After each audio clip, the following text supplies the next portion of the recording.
ঢ্যাঁড়সের নাম ladies finger কে দিয়েছিল জানি না, তবে আজকের এই রেসিপিটার নাম ফিশ ল্যাংচা। আরে না, ফিশ ল্যাংচা না, ফিশ ফিঙ্গার। দেখুন কিভাবে বানায় সহজ সরল পদ্ধতিতে।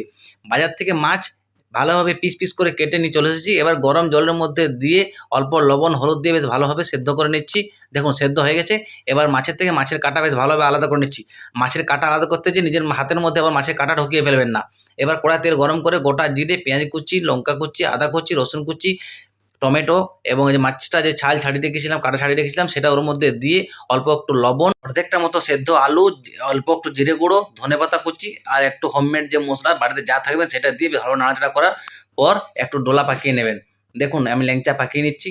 আর আঙুলের মতো দেখতে, তাহলে ফিঙ্গারই বলুন, আর কোনো ব্যাপার নেই। এবার একটা বাটির মধ্যে ডিম ফেটিয়ে সেটার মধ্যে ডুবিয়ে বিস্কুট গোড়ার করেছিলাম সেটা ডুবিয়ে তেলের মধ্যে ছেড়ে দিচ্ছি। এরপর পেটের মধ্যে তুলে দিয়েছি।